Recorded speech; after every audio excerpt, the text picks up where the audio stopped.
many of the members of Opus Dei had the opportunity to go to Rome and to study there for a couple of years, and basically to have an exposure to the founder of Opus Dei, who was alive at that time, and just the opportunity to see a more universal understanding of Opus Dei in view of the people that were studying there from so many countries. And so I was asked, my circumstances were I was single, I was teaching, and had the flexibility to change professional plans if I so desired.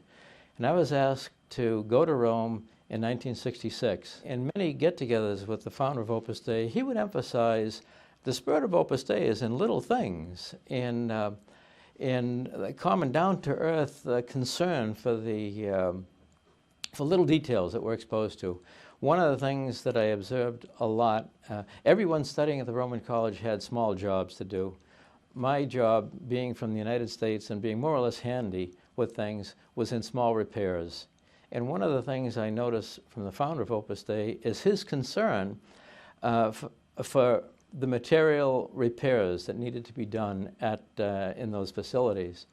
And he would as much as say, to repair something broken is as much Opus Dei as studying a theology class.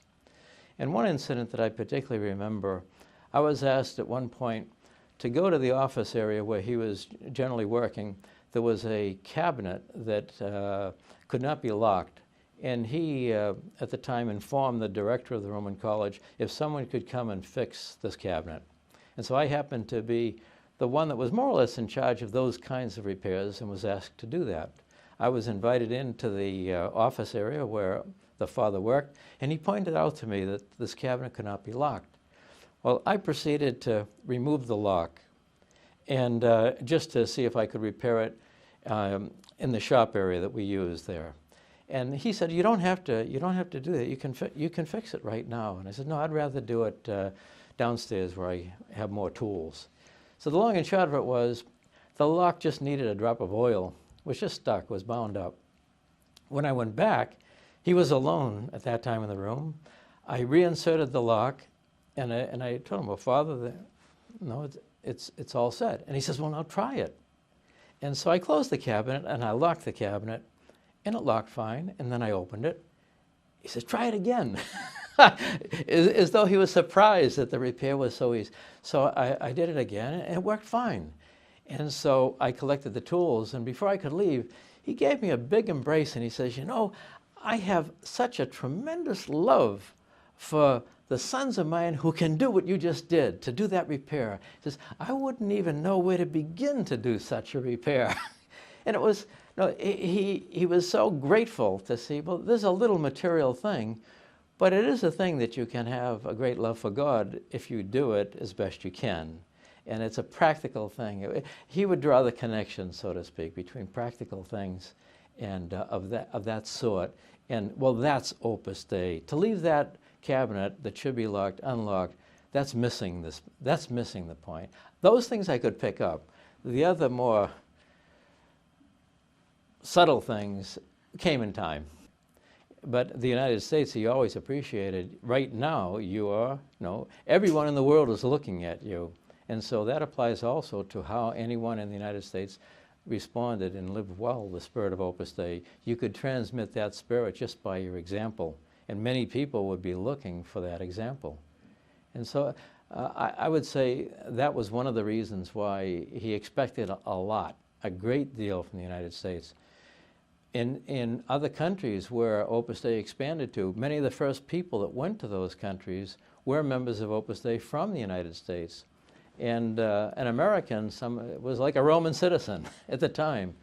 Someone from the United States was looked up by other people, and the example that was given was either positive or could be destructive. Another time that I saw him was in Caracas, the very last trip that he made in his so-called catechesis to South America.